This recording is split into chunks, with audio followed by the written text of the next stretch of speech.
I think Pat was really a little bit more into hardcore and emo and those types of things. He probably would have rather that we did that kind of stuff, but I just didn't know how to play that stuff. I don't want to say I wasn't into it. I couldn't do that, and it's not what I wrote.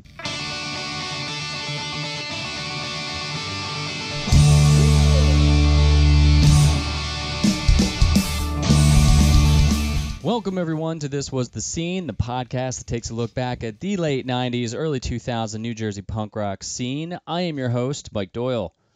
NJ Joystick was a punk hardcore band that blended shades of old emo and pop punk, producing catchy, fast, and energetic songs that compared to the likes of fellow NJ legends Lifetime. The lineup consisted of Brett, Jay, Pat, and the almighty Dan, who's super up on his internet game. The band released a 4-song EP called A Mile and Change in 1997 on Roulette Records before it became Pinball Records, and followed it up in 1998 with their full-length LP, New Song for the Ride, on Annoyance Records. I'd like to credit Last.fm for that write-up, so thank you for doing that many years ago. These guys were always a blast to watch live because they just showed up and had fun. They just wanted to be friends who played music, and that was it. And sure, they did have dreams of going on tour, and which we'll talk about more in the interview, but they really just loved playing music and interacting with the crowds and being at shows, and which I truly loved about this band back then. I reached out to Brett to see if he'd like to give me any dirt on the band, and he responded with, "Would love to!" exclamation point. He then reached out to Jay, who was also down to be on the podcast, and the following is what we talked about. What were all of us really looking for in the scene? Jay's superpower memory with Jersey geography. Where did the Joystick name come from? Where their first demo was recorded? How fast do they typically write songs? How all of us basically mapped out Jersey because of going to shows? The backyard show where the dad ran around the corner yelling at everyone and scaring the shit out of all the punk rock kids. Dating girls while being in a band. We break down the meaning behind some of their songs. Would they be able to write a new Joystick song today? And do they still have old songs that were never released that they could still record? And a bunch more. Now, before we begin, mark your calendars again for July 21st at Debonair Music Hall in Teaneck, New Jersey, where my old band Lanemeyer will be sharing the stage with our buddies Humble Beginnings and Jettison. This summer marks the 20-year anniversary since both Lanemeyer and Humble released our first EPs, or first records, and we decided to get together and throw a party, and you're all invited after you pay money. Pre-sale tickets are currently available for $15 and then $20 at the door. You can find the pre-sale at thiswasthescene.com. Just go there, scroll down, and click on the purple button that says "Click here to purchase tickets." We'll also be throwing an after party after the last band plays until 2 a.m. at Debonair, which will be a awesome time.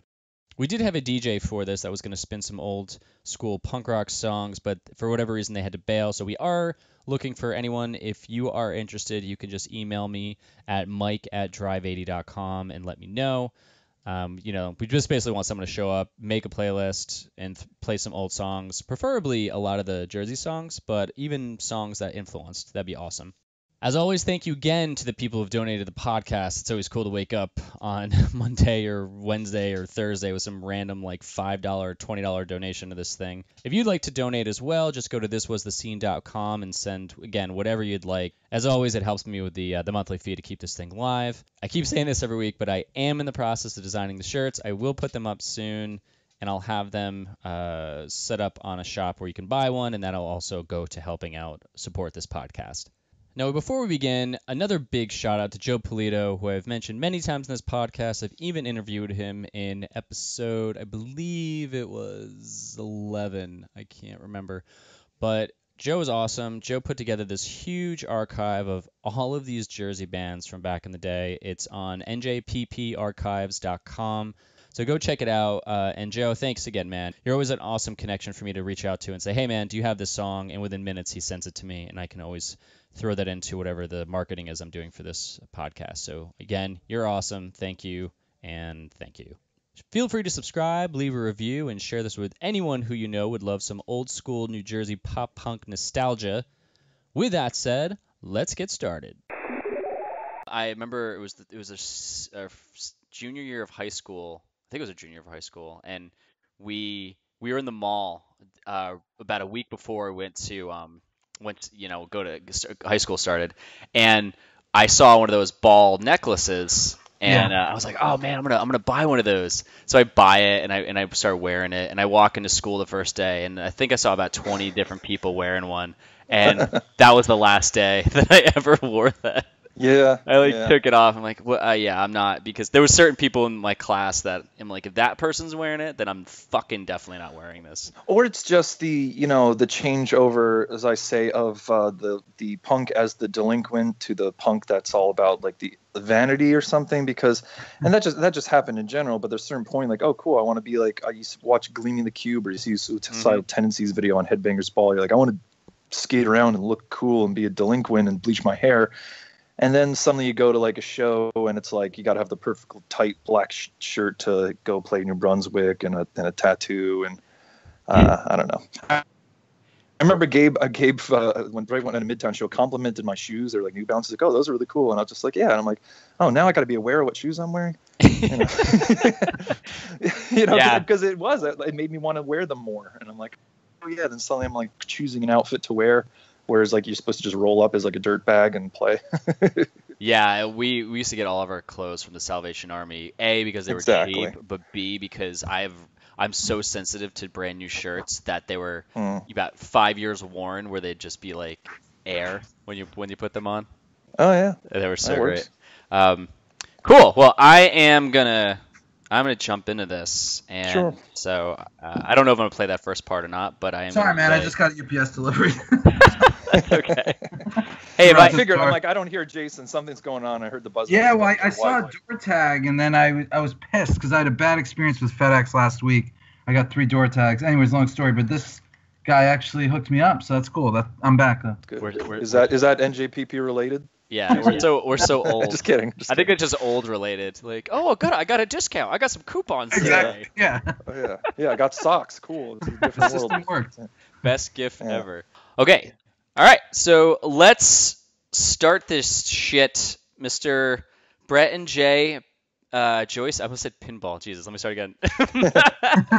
That's fine. Of course, I'm so used to saying Jay Pinball. Actually, I'm going to keep that. Fuck it. Brett and Jay from Joystick, NJ Joystick.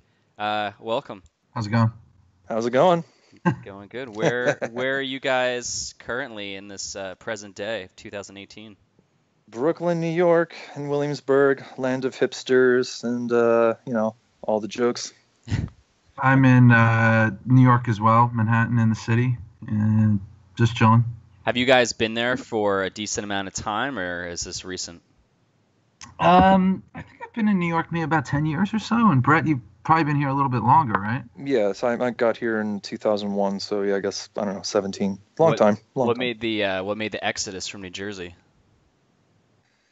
I don't know. You go ahead. Yeah, man. I mean, it was really just I started a job in the city in 2006 or so, and I was commuting for a while. And I just decided to, take the plunge. The NJT was killing me, Yeah. Yeah. I think I graduated college, spent like 5 months in London, actually. Just a girl I was dating and lived out there. Oh, wow. And came back, and I think I was in my house for like less than 2 months, and someone said, hey, some old friends from college said, hey, we're in this apartment in Williamsburg. I want to move in. I said, yes, I'll find a job. I'll figure it out. And that's kind of been it. I have a twin sister that lives in the area too, so. Oh, wow. I didn't know nice. you had a twin. Yeah. Oh, Plot thickens. Very nice. The plot thickens. We're just going to talk about that. No, just kidding.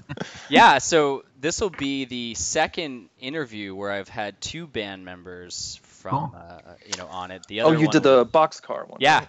Yeah, Nice. I tried to get Newman on for a while, and he said, hey, let's get B-Nuts. I said, sure. And this was way easier than that. That took... Oh, really? Holy shit, that took... They'll attest to this too. It took like a month or so because we just couldn't lock down certain dates, which was funny because Brett, I had you locked down for this. Literally, I think it was last week. I think I reached out, and and then literally today you're like, oh yeah, Jay's gonna join us. I said, okay. Yeah, I mean, we talked about it a few times, and I know Brett said he was gonna do this last week or the week before, something like that. And then we were talking about, just because of this interview, we were talking about the scene and Joystick and all the other bands, and I just said, yeah, I'll do it. Let's do it. Was it weird? Was it weird? And Jason couldn't remember anything, so I had to be like, "Hey, don't worry, I'll just follow." Stuff. You'll be surprised of how much shit is you're gonna be like, "Wow, I forgot about this," or just these random things are triggered in just some of the questions. I've just noticed this with a lot of interviews, or people hit me up after interviews and say, "Oh my God, I've remembered all this shit." Like Tom Bigwig hit me up. He's like, "I have so much more stuff I want to say." I'm like, "Well, maybe we'll do like another interview, you know, like sure, see where it goes." But cool, man. Well, so to jump in this is like the origins. We're going back to the beginning of Joystick, and before all that, though, between the two of you guys, and you guys can cut each other off, and it doesn't have to be perfect, but what got you into music, and then what transitioned that into punk rock, or was punk rock first?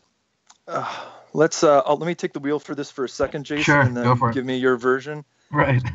You know, everybody's like getting into music because they're watching MTV, or whether it's, you know, Cyndi Lauper seen in Guns N' Roses video. So we're not going to go that far back. But basically, you know, we were just listening to music and saying, oh, we got to buy guitars. I was probably a little more metalhead. Jason was, you know, whatever, just rock, Guns N' Roses, Metallica, just Beavis and Butthead stuff. We tried to form so many bands and versions of things, just the two of us writing together. But, you know, if it's in 1993, you're listening to everything too much. It's like Mahavishnu Orchestra and Frank Zappa. It's Butthole Surfers and L7, you know. And we were seeing local bands, but the word hardcore and punk didn't really mean anything. It was just like we'd see these bands like I remember Anthony mentioned like One Nature and like Gunk and Shabagoy and all that stuff. So it was kind of like more of this. You know, you ever hear Lifetime's first album where everything's monotone, like it's that type of stuff. But we're not really thinking, okay, there's this scene. We don't know anything about it. So we're learning. We're thinking you can't really be in a good band unless you can play guitar really fast and crazy. And then, you know, sure, Nirvana changes that to a degree. But once we really started getting into punk, you know, hearing stuff. I mean, yeah, of course. I mean, we know who Suicidal Tendencies and Ramones are, but when you let's all just be honest, we heard Green Day in '94, and you go, "Oh, holy crap, what's going on?" And you start going to get more local things, but we still were kind of on our own. We didn't have older brothers to show us the cool bands, so you're looking at like One Nature's thing that said they thanked No Effects. Oh, maybe I'll go buy that tape, you know? Yeah. So that's kind of the thing, and we were playing like punk songs with a drummer who was like an Alice in Chains fan and wasn't really into that stuff. Well, here's a question: what actually what stood out about punk bands over the metal stuff? Because you said you guys started off, you know, listening to Guns N' Roses and things like that. Like, what actually was the magnet that brought you to? Oh, I like this better. Yeah, for me, you know, to answer your first question, I started playing the same time as Brett. Around I was 12. It was really. I was into GNR. That's really what it was. I saw Slash, and I saw the hair and the guitar and the cigarette and the snake and everything else. I said, this is great. I got to do this, you know. And just playing for a few years, Brett and I, you know, have known each other since we're 12. Oh wow! And we started playing together, just jamming, and then eventually you'd hear someone in high school say, oh, this guy plays bass, this guy plays drums. And like Brett said, when we got together, it wasn't really about punk. It was just really trying to play music and write songs. But there was a local scene there. But it wasn't necessarily a punk scene. It was, you know, it gets us started with Battle of Bands. So you'd have maybe one or two punkish kind of bands, and then you'd have some funk band, and you'd have some, you know, just random kind of acts. Right. Remember Monkey saying that he saw like Bouncing Souls when they were like starting out, not starting out, but like earlier in their career, not even realizing it because like, oh, it's just like some Battle of Bands type band. He thought anyway. Yeah. But yeah, I think what drew me to the punk scene was, you know, going to these local shows, and you would meet people from different towns, different high schools, different area of the state, and they all seemed to be in the same. They were into the same type of music, same type of scene. They were starting to play guitar just a few years back. They were also skating, etc. They would talk about record stores that they knew about. Some guys would say, "Oh, we know Let It Rock in Montclair." Other guys would say, "Oh, what about Vintage Vinyl in Edison or Ford's or, you know, Cheap Thrills in New Brunswick or something?" And we started to realize that there was a community of people that were into the same type of music and were into you know, punk rock. So. Do you think it was the community that was the aspect? Because I feel that this is, like I said, this is like the 15th. Actually, it's really the 14th in the interview. First. Yeah. What do you think that all of us were really looking for a community, and that when it was just so inviting that we went to, that when we got there and showed up, you know, this is kind of jumping ahead a little bit, but it's not too far. But do you think that's what we were looking for, or do you think that we just loved the fucking music and we didn't care that? Well, it's a little bit of both. No, yeah, in retrospect, it maybe easy to say, yeah, we're all looking for a community, but that may have been the case subconsciously, because you look at all these other groups of people in high schools, and they kind of had their community. You had the football players hanging out, you had the soccer players hanging out, you had whoever else, the guys that were into cars were hanging out, and we were the people that were into guitars and skateboarding, and that kind of led down a different road, so we had our own community. It wasn't as popular, and there weren't as many members, and there wasn't really a place to play, quote unquote. There were the halls, but the football players had the football field, and the car guys had the parking lot, and we didn't really have any place to go or hang out until there were VFW halls or whatever. So I definitely think we were already part of a community maybe in high school, but it was a small community. There were very few members, and then we kind of met other people in other towns that had similar communities, Right, and when I say community, it's also just like people looking for the same thing. I mean, you're going to see a band because you heard this cool band is playing, but once you get there, you go, oh my God, all this, like, you feel like you're in on some secret. Like, there's all these bands like doing the stuff that we like, and we thought there was only like 5 people in our high school. I mean, we thought it was just us. Right? I mean, when we formed Joystick, it wasn't like, let's find out who's the bass player and who's going to play drums. Literally, it was, I mean, I decided I'll just sing so we don't have to think of 2 guitar parts because we're not good enough to. Right. And, Jason's playing guitar. Dan was a bass player. We didn't have a drummer. Like this freshman kid, I'm a senior. Those guys were juniors. Pat comes in as a freshman. We just see a new kid come to school with like 6 chain wallets and a Meet His Murder hat. And we're like, you be in our band. We forced him.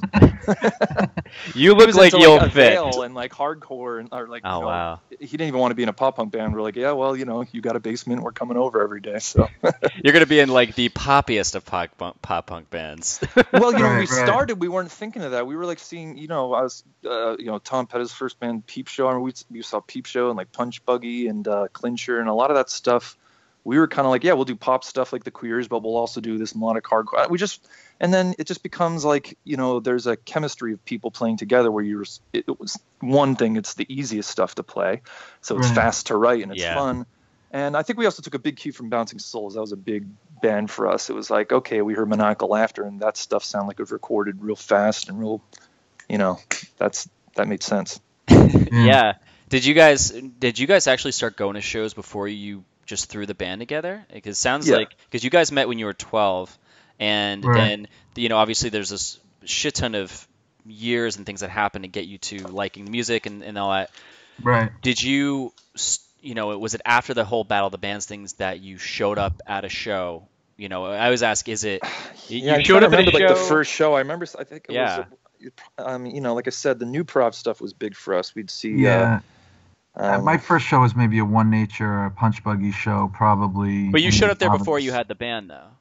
Yeah, we were playing guitar, but we weren't in Joystick then. And I think the sound then was a little more kind of, I don't want to say melodic hardcore, but it was a little more take yourself seriously stuff. So I think when we met Pat, and I remember going to a show of seeing like, Thirsty and I Farm. I can't even remember, but I just remember thinking, oh, these guys are a little bit more like jumping around like silly delinquents. This is more like Descendants. I like this. I can get into this. Yeah, because when we started going to shows in New Prov, and there were also some in Morristown and Morris County, there was a lot of hardcore, straight edge hardcore, and it wasn't really our thing, but it was still cool going to a show. And occasionally back then you did have a few hardcore bands playing with the punk bands and maybe even a ska band, and as the scene got a little bit more a lot more bands in there, a little bit richer, a little bit diverse, you would have enough bands just to do a ska show or just a punk show or just a hardcore show, but it seemed like we would get a little bit of a variety in the early days. Where in Moorestown were the shows? I lived there for about 4 years before I moved out of New Jersey recently, and I didn't even know Moorestown had like anything. Well, it was the Morse County Youth Crew guys, but I don't know if there were shows in Morristown, but there were guys from Morristown. No, they were in Morristown. They were right off of South Street. There was a high school somewhere on it was off of the Green. Oh, I don't know. Think. Oh yeah, wait, High I School. do remember that now. I don't remember exactly where. Yeah, okay. Yeah, I mean the Green was right down the street from the actual high school, but yeah, whatever. If you go someone back can comment. there was there a Sam Goody there or Scotty's Records, something like that? Scotty's Records. That was right. Yeah, if you went square. down that road, walking away from South Street, maybe about 3 blocks, you'd hit a high school somewhere around there. Yep. They would do shows there occasionally in the gymnasium. Oh shit! Yeah, Jason's a human map, by the way. Like, he'll remember all this stuff. I can tell you the date of everything we recorded, and he'll be able to tell you like how we drove there. This is gonna be a nice balance then of all that. So okay, so you guys are going to shows, and Yeah. Jay, you said a year after you started going. Like, who looked at who and said, "We've got to do this"? I think, you know what it was? I think what was happening was we were trying, like I said, Jason and I were playing with the drummer who wasn't even really into like the music we were doing so much, and Dan was like, Dan had long hair, and I had long hair. We looked like idiots, and I think we went to I remember us going to a show in the city, I think, to see like Blink 77, and we're like, oh, the Skinheads are gonna beat you up, Dan. You got long hair, and I'm like, I'm gonna cut mine. I'm not getting beaten up. So it was just a funny time, but I don't know. I don't remember. I just remember what happened was we all got together for that first rehearsal with Pat, where I said, jokingly saying we made him be in the band, but he had a great time. And Yeah. I don't know, it clicked very quickly. It was like, okay, we got a song. Every rehearsal was adding like 2 or 3 songs. And then Because Pat, you, me, and Dan were playing for a while, just here and there, and then Pat moved to New Jersey from Ohio, and I remember Dan met him in high school, and he said, "Oh, there's this guy that just moved. He's a drummer. We should jam with him." So we showed up, jammed, and Pat had been in a band before in Dayton, so he came from a background where there was a scene out there. There were people playing shows, and I don't remember exactly 100%, but I think he was maybe even one that suggested it, or we probably suggested it together. But he had that background of playing shows. That before that, I had never played a show, with the exception of maybe concert in my Obsessions my or parents something. Like Now we played Obsessions in Randolph, which was just like a cheesy club type place, but Yep. Pat was definitely more instrumental. Like, hey, I came from somewhere where there's an actual scene in bands, and like it has to be around here, and clearly it was. And when we the first shows we went to, we were like, yep, this is what we're gonna do, and we just didn't know who to talk to. And our first show, Jason, I don't even know if you, I think it was with the Casualties and iFarm. Wow. Yeah, it was with Funny, the Casualties, iFarm, maybe Blank 77. No, I don't think so. So it was Casualties, iFarm, a band from Summit called the Fanatics, and it was at the Italian American Club in Summit. Okay, see, there's your memory. And this was probably And it was down the street from. Yeah. That would be was 96 probably then, would've late been like 95, 96, probably 96, right? No, it was 96 because we Yeah. we recorded our demo in June of 96, and it was like 11-song demo, and I think we played one show the year before it, something like that. So how did you guys come up with the name? We were just trying to think of the most obvious. Like, come on, it's like there's bands called like Squirt Gun and Peg Boy and whatever. Like, fine, that'll do. You never really like a name when you think of it, and then once you have it. I wanted to name the band Jason Priestley's Hair. He did. Yeah. And we almost went with that, right? Oh God, thank God, no. What could have been, right? Yeah, there's all those bands around that time doing like John Cougar concentration camp or the Winona Riders, and Right. I don't know. You don't want to be.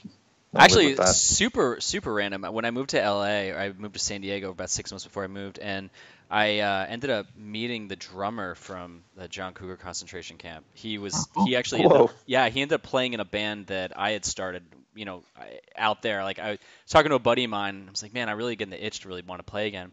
So we started talking. He's like, yeah, you should get Michael to be in the band. And it turns out like he was in that band, and I think they had a thing where they used to throw haystacks at people at shows. And I think they would sometimes got together. I think they still did that. But I'm like, holy shit, I've heard of your band. it was like, and now you're playing drums for me. And like, this is really fucking weird. But did you guys have the NJ in front of it, or did that come later? That came later. Was that because of that? There's exactly like a ska band, right?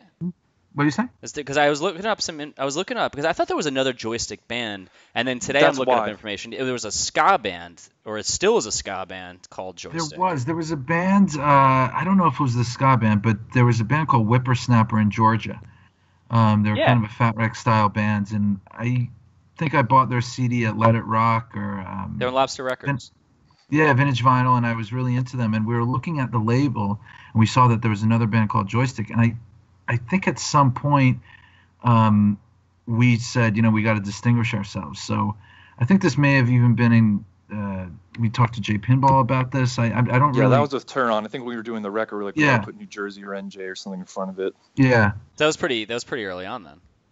Yeah, That it was was 97. Yeah. Yeah, I think the demo tape was Joystick, but the 7-inch was NJ Joystick, right? And the demo tape, we recorded like 11 songs in 8 hours at Tracks East, and we did that and the 7-inch, everything live. Like everything was like, no like vocals, just if I hit a bad note, whatever, that was the take where you didn't screw up, or so and that was a really good way to record. I really had a good time with those. I didn't know that the Tracks East recordings. I know the demo was done at Tracks East. Yeah, we should have released it instead of just making it a demo tape. But I think Jason, you had the idea of like, well, we could either find some $20 an hour place and spend days on it, or we go in there for like under 8 hours. I think we did, and we did it in like 5 hours or something, and recorded all the songs like. Yeah, we did it in 5 or 6 hours. I remember it was actually analog; it wasn't digital. Yeah, it was dead. And I think we went there because we read that one of the One Nature 7-inches was done at Tracks East. Yeah, and we said, all right, that's cool. We didn't even know of any other studios. I think at one point, I would rent a 4-track occasionally from Star Music in Moorestown when it was still there. Oh. And I forget what it cost. It was something like $15 or $20 a day to rent this 4-track, and I would just screw around with it. But we weren't ready to try to do 4-track recordings on our own.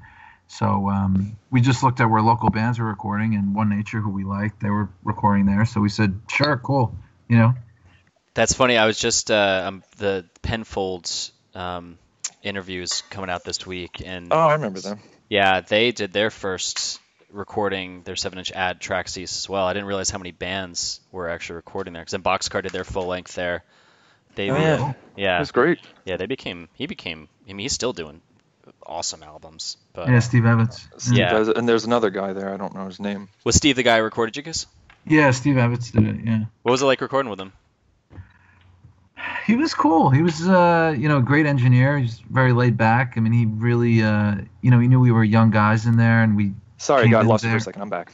Oh yeah, he knew we were young guys. We came in there, just booked a few hours, and we basically said, all right, we want to do the whole thing in one shot. And he said, okay. I think he was probably used to people coming in there over a course of a few days and laying down first the bass and then the guitar, then the drums, or whatever order.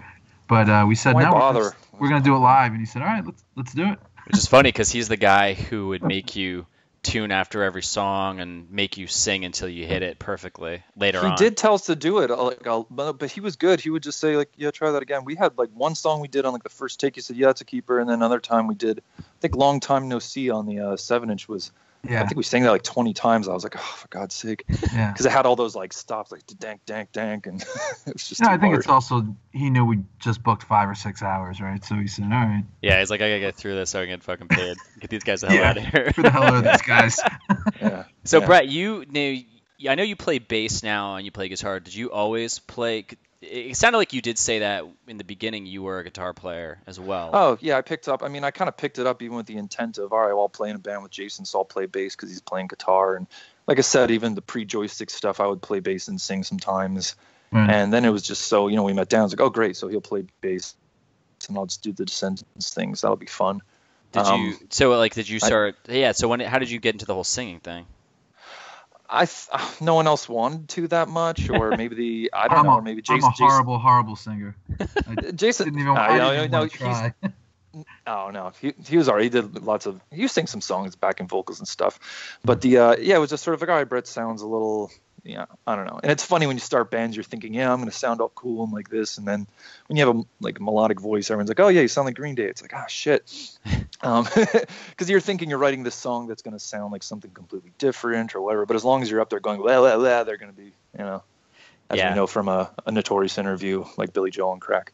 I was going to say review. I was actually going to say that I thought that I think towards the later stuff, I thought your voice sounded like it was more influenced by the guy from the Gin Blossoms. When I'm down, don't pick me up.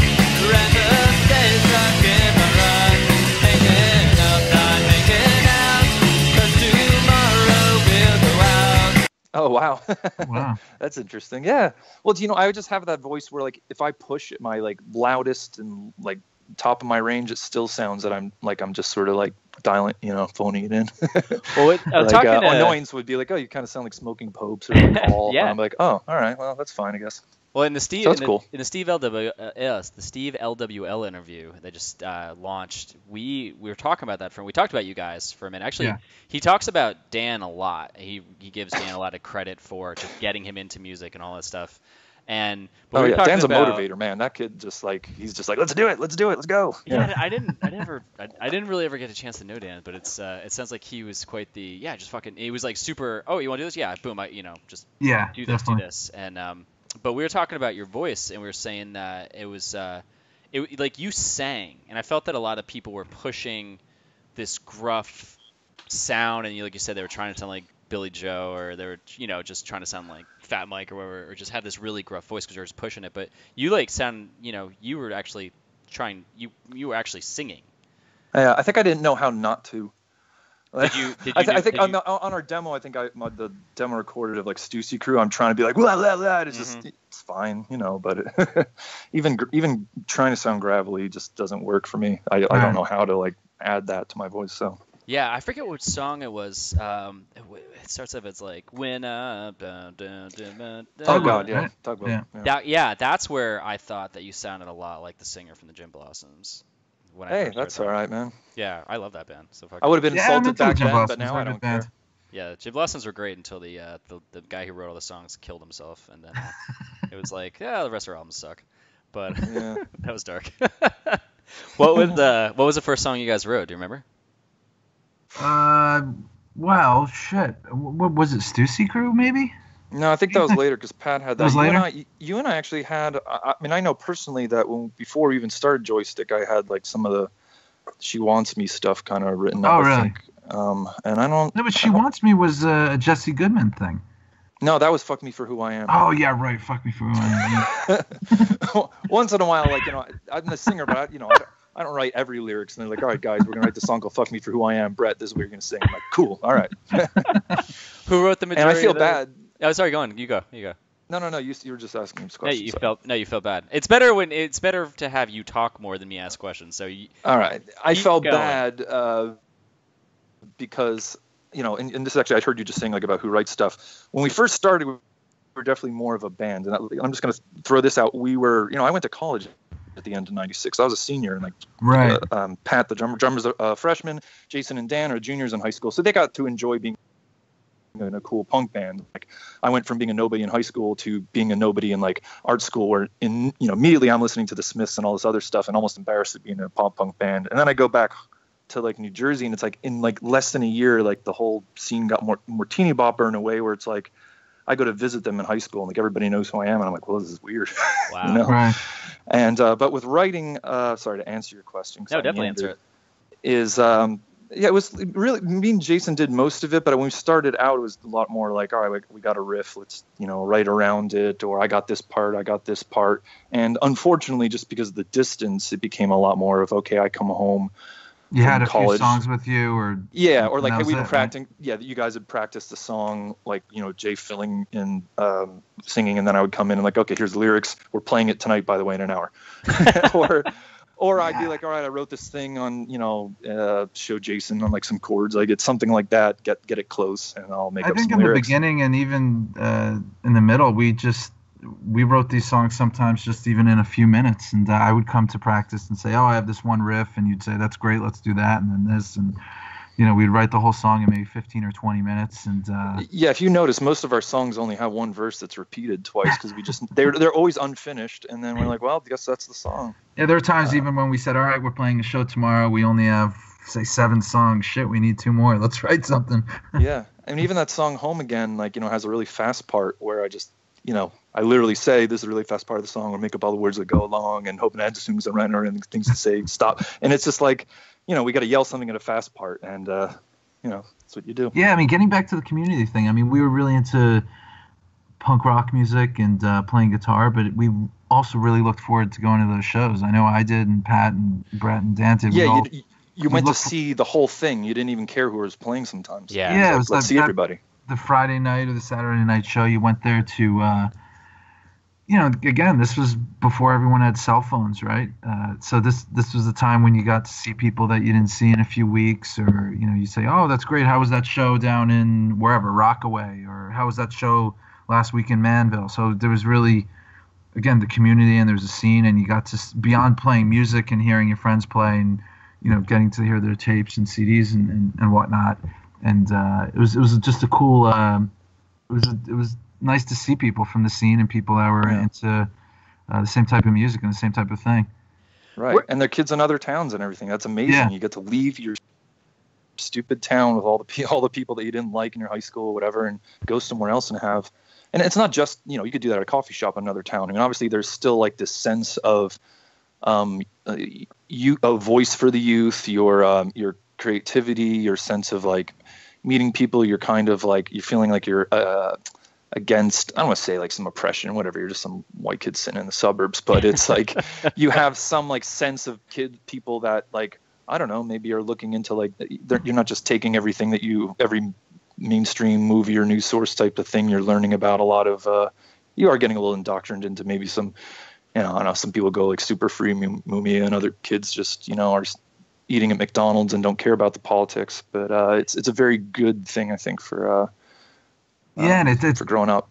Again, I think it's really important to kind of rewind and highlight that this was before we had cell phones, pagers, Facebook, MySpace, whatever. And it was really the only place to hang out with other people that were into same interests. A lot of times you'd just see someone in the hallway handing out a flyer. You'd see it posted wherever, at a record store, and you'd say, oh, cool, there's a show in, I don't know, somewhere in Summit or whatever town. And you'd say, oh, let's do that. Oh, like for our first show, when we were driving to the way, first show, we saw what's his name, Trucker Trevor from Mohawk Barbie. He was walking down the street. We just saw a guy in a punk shirt, and I pulled over in the car and was like, "Hey man, come see our band tonight." He goes like, "No, I can't. We're playing New Prov." And I was like, "Oh." And it's like, Dan and I were driving once and saw two kids that were probably only like 14, one in a Dead Kennedy shirt, one, and we just stopped and said, "Hey, kind of like getting losers. We're going to a punk show," and they did. And we drove them to that Berkeley Heights show, and they had the greatest time. It's like, cool. I think a lot of people met people that way. I think even now. Oh, definitely, yeah. Yeah, there's this, I think there's always some kind of ism with certain things. Like I just bought a Jeep, and the thing is like you wave to other Jeep owners. It's kind of like that unspoken. People know about it. And even now when I see people wear a punk shirt or a shirt of a band I like, I kind of get this, like, it's like you have this automatic connection to them where you want to walk and be like, hey man, or like, oh, I love that band, or I love this album, and you can quickly just go into a conversation where know that you have that connection of, like, you have no idea who they are, but you know that your history up to that point, shared history of growing up, like a greater comfort level. Yeah, it opens that door where you're kind of like, oh, like, we can totally talk about shit, and it'll be like, we'll probably like give each other a hug, or or like trade numbers or some shit afterwards, just like back in the day. I thought one thing was a really cool point that out of all of these interviews so far, Brett, you brought up a really good point, was that one thing that, sorry, I'm like turning my oven on. All right. God, I'm so old. I'm cooking my chicken. Cook it. One thing you brought up that I thought was an interesting point. So I live in Raleigh, North Carolina now, and I pretty much will stay in this city because I've got a lot of things to do, but I don't drive 45 minutes anywhere ever to do anything. As a kid, we were all in these towns growing up without cars, and we had to like get trucked around from our parents or driven around from our parents. But then once we got our cars, it's like I kind of mapped out New Jersey by going to these shows. Oh God, yeah, totally. It was how to get. You're older, and you're like, oh, I know how to get to this, like, South Jersey weird point, or go up north, and what exit it is to get to the firehouse. And I think I forgot about that because now living in North Carolina's fucking huge. It's gigantic, and it's almost overwhelming. But New Jersey was so small that you can get from the east to the west coast, and you can get the top to bottom in 3 hours and left to right in an hour. And within that, there were so many towns crammed together, but we would just show up in these random spots, and it was like, wow, we're getting out, we're meeting new people, and we're exploring this fucking state. Absolutely, yeah. I got to know the state really through the punk scene. That's really, when I went to school in Pennsylvania, I would meet people from whatever town, and I would say, oh, I know someone that went to high school there, or I knew someone that grew up there, and they would say, holy shit, you know. And it was really, Mike, like you said, just crossing the state weekend after weekend, whether it was for a show or to meet a band at a diner that was halfway in between us, you know. Yeah, and to go back to what crazy. you're saying about the different scenes of, like, you know, it's not a superiority thing at all by saying this, but, you know, you think, okay, well, then there's the other people that were just, you know, in high school or a little older that were still staying in the same town, hanging around.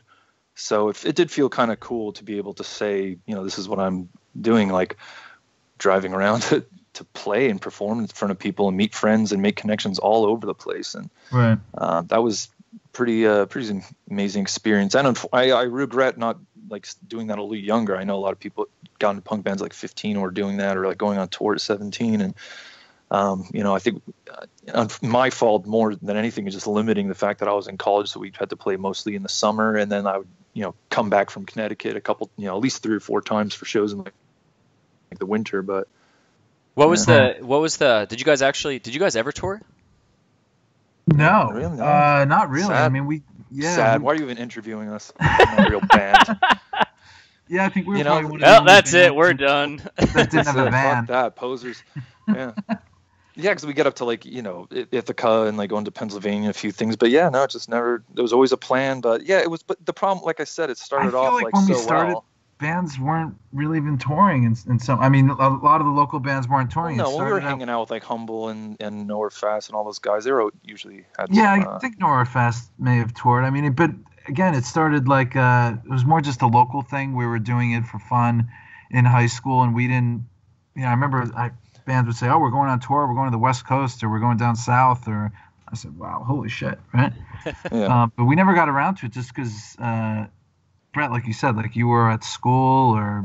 It's mostly me and Pat. Let's be honest. Like, Pat was always getting grounded. He's a Yeah. delinquent. We love Pat. Delinquent in a good way. And I was always doing other stuff, and I was probably became the pretentious art guy that wished that my band sounded like, you know, Morrissey or something. And and then, yeah, Jason and Dan were way more involved in like the local stuff just because, you know, they're around, you know, more New Jersey. And so it was great for me. It was almost like I'd come back home like, all right, we're friends with these guys at Elmer's IQ. Oh, now we're friends with Humble Beginnings. Oh, this is this band Nowhere Fast. Yeah, this is this band Taxi Cab Samurai, OCG, Hanging Out Big Rig, Right. whatever it was. Yep. It was like. And every time you came back, kinda it was a fell different scene, into it. right? Yeah, well, didn't we play with Congress? Didn't we do a show with you guys in Jackie Mancinelli's backyard with the pool? Oh my Out god! there. Yeah. that was Holy shit! Was classic, that where man. the dad came around the back Yes. and was yelling And at kept him? Wow. screaming, and there's that band from Florida, the hardcore band, like setting up their like piccolo snare, drum, and I forget who it was. Holy something with the shit. Vendetta, maybe. No, don't know, doesn't Vendetta. matter. Yeah, Vendetta from far. But I remember her dad came around the driveway, and there were people jumping into the pool, and someone at the show, I forget who, but said, "Dude, calm down. We're just having a show." And then someone said, "That's her dad." He's just like rah, rah, like freaking out, like he'd driven from. Oh, I felt, you know, whatever. And then it's funny though how much like all these punks turned into like little like kids, because like the second he started screaming, everybody just like put their heads down and scattered. Oh, we Well, I remember I took think off. Vendetta may have even parked on the lawn, right? I think there were cars Oh, parked on the man. lawn all over the driveway. The dad was not happy. I didn't realize you times. guys played that show. Yeah, we were Congress of Cadillac Wait. band. I think it Humble was your that. side project band. It wasn't it with like one of those when you and Dan had that like kind of like joke oi band or something. No. No, I don't remember TFS. you guys No, playing No. that. Oh, it may have been TFS. I feel like somebody wasn't around. Or, I don't know. Whatever. It was something silly. I don't remember. Was there any out of the 4 of you, was there ever any like not turmoil, but like any pull in different directions where internally you guys, someone was always like, we need to go and do this, and it was like, let's just kind of just play and let's do shows? Or were you guys all on the same page pretty much of, yeah, we're just, we're gonna play locally, and we're cool where we're at, we don't want to. I think we all wanted to. Yeah, I mean, we were all wanted to play locally. We were cool with where we're at. I think maybe Dan and I wanted to tour a little bit more than Yeah, definitely. the other guys. I think, but that was just really because of circumstances. Brett was at school; he was really busy doing his artwork. But I think we were kind of on the same page, even musically. I'd say, Yeah. for the most part. I mean, I think Pat was really a little bit more into hardcore and emo and those types of things. He probably would have rather that we did that kind of stuff, but I just didn't know how to play that stuff. I I don't want to say I wasn't into it. I couldn't do that. You know, it's not what I wrote. You know. Exactly. Yeah, and I think when we started out, it was sort of like the limitation made punk fun, and like listen, when we started out, it was all kinds of different stuff. Pat's listening to Avail and Kerosene 454. Dan had like Spike Jacket and listening to some Oi, and there was a point, I think, towards the end, we did our CD, because I like some of the songs on the CD, but I don't. It's not that I see anything as a misstep, but I sort of see it as, okay, here's our influence of like Lifetime and Hot Water music with a guy who sounds like the Gin Blossoms apparently singing over it. So did it? Thinking found out about you. Yeah, like did it always work? Like sort of. Like I'm still proud of all those songs, and they were definitely all like genuine. But it's kind of like I was embarrassed about our early pop punk stuff, and I wanted this to be our whole like thing. And then like looking back, I'm like, yeah, the earlier stuff is more rock and roll. It's more like how you write as a band. You want to have like were this. Still pretty varied, though. I think there was. No, some... the album was. It was. Yeah, you heard a progression. I was just going over them today. Like I always will go through basically like because of the NJPP archive plug for the show.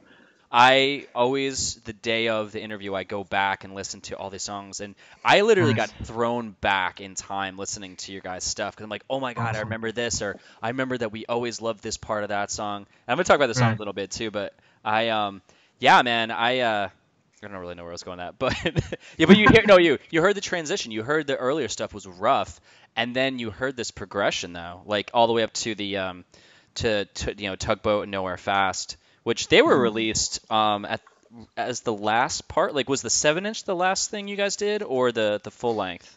The full length. Okay. Yeah. We did the demo in 90. It would have been demo in 96. The 7-inch, which was 4 songs. We had 2 songs that were saved for comps in 97. Yeah, the Pinball 98. Family. We did. I think See You in Jersey Nowhere Fast with Portrait Studios. With Chris Badimi, and then we did the CD in like 99, and really probably only played like 10 shows supporting the CD. Sorry, Anthony. Yeah, he talks about that. Yeah. Oh man. Well, Sorry. not as bad as One Fiction did. Oh, he wasn't mad at it. He's like, I like put the record out, and then that was about it. Yeah. There's definitely progression, though. I think in the beginning, I think that's largely because Brett and I were mostly writing the songs. We were just writing 3-chord songs.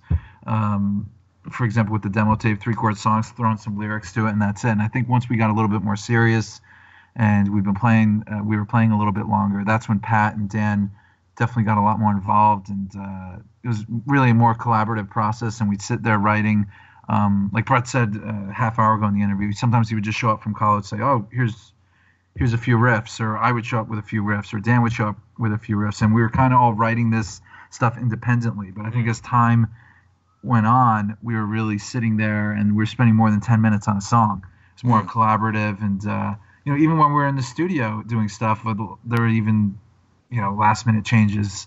That's true. Maybe Badami or someone else would say, "Oh, why don't you try this?" Or "Why don't you do backing vocals there?" Or we'd say like, "Yeah, that's cool." Whereas back in the day, it was really more just like Queer style punk, or just here's one riff, we'll verse chorus, bridge chorus, or exactly. Yeah. See, maybe this is where we differ now, because for me, I'm like, I still kind of prefer the earlier stuff over than the CD things. All right, my first fight. I gotta tell you, I think the 7-inch is maybe the best. I mean, there were definitely some tracks I liked on the CD. Yeah, I like Tugboat. Nowhere Fast and See You in Jersey are the good songs, and some of the other ones were just like aspirational. What were you guys writing about though? Were you the typical? Actually, okay, 2 questions. One, what were you writing about? And then the next one, because I don't forget it, is did you find that when you were playing shows and listening to local bands, I know that we would always watch bands play, and I talked about this in the Boxcar interview, where they would show up with a new song, and we'd be like, fuck, now we got to write a song that's better than that. Like, did you find that you were doing that as well? And then also, what were you writing about? So whatever order you want to go in. It's a really shitty way as an interviewer to ask questions, but fuck No, I like it. I'll remember. Go ahead, Jay. Shit, I mean, they were just really about relationships. I think Brett, you were writing most of the lyrics. I'd write some of them, but I think it was just about girls, relationships, teenage angst, stuff like that. For the most part, I mean, you look at all the lyrics, maybe as time went on, there was some little bit more existential stuff, like Counting Stars, right? Yeah, sure. But yeah, I mean, and definitely local bands. They influenced us. I mean, but I don't think necessarily we would hear a band and say, "Oh, we want to write a song like them," or "We got to do this," or. Yeah, speak for yourself, man. I definitely was. I was definitely not jealous, but I was definitely like. I remember certain things you'd see live. Like a lot of these maybe, guitar players were just better than me, man. I would see Tom Well, Bigwood also, play, and I said, I can't do that. Yeah. Well, but also we weren't really trying to emulate. I feel like there was a lot of emulation of the sort of the West Coast SoCal, and we were like. We did that a little bit, but we were a little bit more into like Bouncing Souls and Weston and things. Yeah. But yeah, I remember hearing. Actually, I really like the Nowhere Fast demo was a big thing. Like I remember early on, and like, oh my god, these guys are really cool. I liked, Tyler's voice and Matt's voice and backing vocals and stuff. Like I thought that. I remember thinking, cool, I want to write some better songs then because I like where these guys are going. It was fun to see. Humble Guys were cool. I'm trying to think of some of the other. I mean, obviously, everybody loves Bigwig. I'm not going to give them anymore. Yeah, they've been mentioned it in so many interviews. Yeah. I mean, yeah, they were great. They had their thing, but like I said, it was. There's good writers. I mean, Steve from LWL is a fantastic writer. He really. Yeah, we also played a lot with Taxi Cab Samurai's OCG. I mean, we weren't ska, we weren't ska punk, but we knew those guys just because Tehran, and we hung out with them a lot. Played with them a lot, and they're just fun. Yeah, Turn On really. They're great. I mean, Dave. We haven't really talked about OCG him much, but all those guys are really cool. Tehran was an experience. I mean, this is a guy who met like it's a good transition. The pompadour and like the snakeskin shoes and this like convertible, and he's like, how did we meet him? Is it working the coffee shop? He knew somebody somebody. I was thinking about that today. I think there was actually a connection through Thirsty. I think Thirsty. This is Chris Noodle, Chris Pulowski. I think they played some shows in either New Prov or Berkeley Heights, and we would see Tehran outside the hall. I remember he would pull up in his big white car, this 72 Delta Royale. Oh my god! Wow, you cannot forget that fucking car. No, I mean, like my dad met this guy and was like, "Oh my god, where this guy? I mean, where did this guy come from?" He would go and like do scratch offs. He would leave quarters inside the payphone so people could find them for good luck. Wow. And then he's like, we played him actually the 7-inch songs, not even the demo. And we said, "Yeah, we don't even know what we're doing with this stuff yet." And he goes, "I'm putting it out. Look, I'm starting a label. I'm already going to do this OCG 7-inch. You guys are going to be the next thing." And I was just like, "Whoa!" Yeah, because at the time when we met Tehran, he was either working or hanging out at this cafe called Common Ground in Summit. And I think he initially wanted to. Brett, didn't he initially want to put out some of your drawings? Yeah, we were going to do it. That's a whole nother story, but I was doing a Instead of that, I think we transitioned to music, and we were talking more about that. Yeah, and so that was literally you didn't even have to ask the question of how you guys got involved with pinball. So did you guys was this a coffee shop that you frequented or? Yeah. Okay. Well, sort of. Once or twice a month, and I think Tehran was hanging out there, or maybe even he was working there. He was working there. Okay. There. What did we know? Listen, this is too young. Like I had my sneaking off into the woods to drink when I was like 14. Like punk, it's like I think all parents thought we were doing crazy stuff. We were just hanging out at diners and like playing music. Right. Yeah. It's pretty wussy. So we went to coffee shops, sure, but it wasn't like, I didn't wasn't like a regular coffee drinker. It was just the same thing as the punk scene, excuse to go to another town and be somewhere else other than your house. Yeah. I feel there's so many questions about pinball that I want to ask, and I could totally edit this out, but yeah, Jay's name has come up a bunch of times, and I really want to, and I always say that I really want to get on here. Taxi Cab and the Joystick thing and the 7 inches and the first Midtown EP. So yeah. Did you ever know where he wanted to actually take the label? Like when he brought you guys on, he said, "Hey, like this is my vision for it, and like I love your sound because it fits, with that." Or is he just like, "You guys are cool fucking dudes. I love your records. I just want to put out, good music of just cool people, and that's all I want"? Or is he like, "This is where I want to go with this"?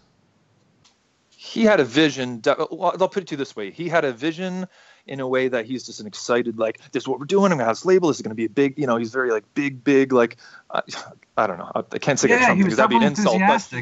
Enthusiastic. But he wasn't like, here's my business plan in Excel. And I think that's, that's how everybody who has a label is kind of I have to make money at this, which isn't really. It sounds like he wasn't an Excel spreadsheet guy. I think he was just a visionary, and I think he just lived. Oh yeah. I think he saw these local bands, these local guys having fun. Everyone would hang out, and he would say, "Shit, this is great. Let's do this. You could put 4 songs out. It'll be a 7-inch. I know so and so who'll do the printing.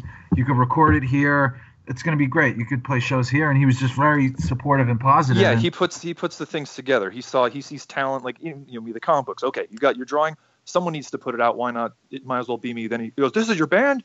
Oh my God, that's it. All right, now we're doing this. Yeah. We're doing this." And he's like, yeah, he wants to be the guy there. Someone has to be the guy. He's like, it's gonna be me. Let's make this happen. And it was great. It was fun. I think Yeah. the one thing that I can think of now, yeah, you guys are bringing up some really good, you're unlocking some ideas, but I think that when you look back and like one of the reasons I've said so many times why I started this is because around 2003, 2004, there was this shift in what we considered our scene and like what we thought Right. was the scene, and it went in this business direction, I thought, and I think I think labels had a part of that. I think a certain label had a part of that, and I think that looking back at pinball is that they weren't that label that ever caused any kind of divide.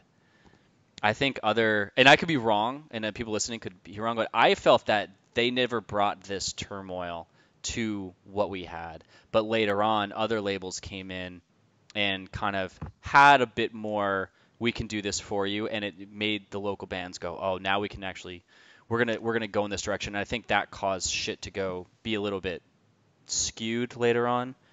But I Yeah, felt with that pinball, Jay didn't do that. Well, there's a family tree on the cover of the pinball thing, so that's where it is, right? That explains a lot of it right there. It's like, he wanted to create a family of the scene and support it. Yeah. Right. And I think that, just looking back, because I never thought about that he was never that label I ever thought of. Like, Victory Records, Victory Records was Right. was very tainted from the stories you heard about them screwing their bands over and things Right. like that. Right. I don't know if that's true. I'm not saying that it is, but I'm thinking, well, what I heard, it was never good things. I know that Drive Through later on, they had shit go down with them, and it was like there was always some kind of stigma, but I never felt that was there. I never felt pinball had that. I never felt like even like Umbilical when Stein was doing that. I never, Right. and these guys didn't get huge or anything, but they kind of like nourished what we had, because they were like, we see that you're doing this, we want to make sure people are getting your music, and we think you can take this further. I think Right. that's Yeah. what they wanted. Yeah, I think pinball was really. I think first and foremost, we were just friends with Jay, and he was friends with us, and we got along, and we had fun together. And he said, "Yeah, let's." We never talked about this. We did talk about details and money and things like that, but it wasn't really about that. It wasn't saying this is what we're going to sell it for, this is what profit we're going to make, and once we have the profit, this is what we're going to do with it. It was more one day at a time. We're saying we're going to record this, put out the 7-inch, and then we'll see what happens. No one had really a business plan, or we weren't thinking about what was going to happen 6 months or 12 months later. It was really just to support the local scene, and because otherwise we wouldn't have been able to put it out, right? Yeah. And there's just that simple sort of, like, I don't know. I'm sure there's people who start a band and think, okay, how can I maybe we never had the opportunity because we didn't, like I said, we didn't do this like tour and have a sit down thing. I think there was, at least for me, I'll definitely say like the last year and a half of the band, I was always like, all right, let's see how long this can keep going. I mean, how long can I be in school and this, or where am I going to go? And, it becomes, what if those guys, Jason's going to Pennsylvania, it becomes a more difficult thing to manage. And Right. So maybe we never got into the stuff that some other bands do where they decide like, all right, what's our direction going to be? We kind of, we didn't have this big like animosity, crazy breakup. It was more of like, all right, well, I guess we're not, this isn't kind of, Yeah. all right. I don't remember. It's actually kind of the blur. It was like, all right, well, I got to go back to school and you got to do this. And it's almost like when you're like, dating some girl and she goes back to college or something happens and you sort of don't talk for a while. And after a while not talking, you go, I guess I don't have a band or I don't have a girlfriend anymore, I guess I don't have a girlfriend. Yeah. I guess it's okay. I start hooking up with other girls because we just haven't Yeah, or talked. something. I mean, I don't remember that ever happening to me, Brett. Oh, It was very okay. clear and decisive when I was broken up with somebody. All right. Well, I don't know what kind of amazing life you've lived, but Amazing Life. Hey, envy wait, you. well, let me just interject. Amazing Life. I was the one that was in a relationship like the whole time and singer in a band where everyone else is getting like, oh my God, Pat, I'm sure he was cleaning up. So yeah, forget Dude, it. no, I was dating someone the entire time we were on tour. I was like, don't See, touch, there you go. don't do it. Oh, Looking you back, idiot. I was like, I'm a You fucking idiot. moron. I think she, like, we're still friends this day. I think she even be like, wow, you're an idiot for. Wow, like I'm sure she's like, I just assumed you were getting blowjobs. Like, what do you even? I don't even respect you for being, I used to wear a T-shirt that loyal. said, I had a T-shirt that there was a band in Chicago, and he had the shirt that said, I love my girlfriend. It was just like, I green heart my girlfriend.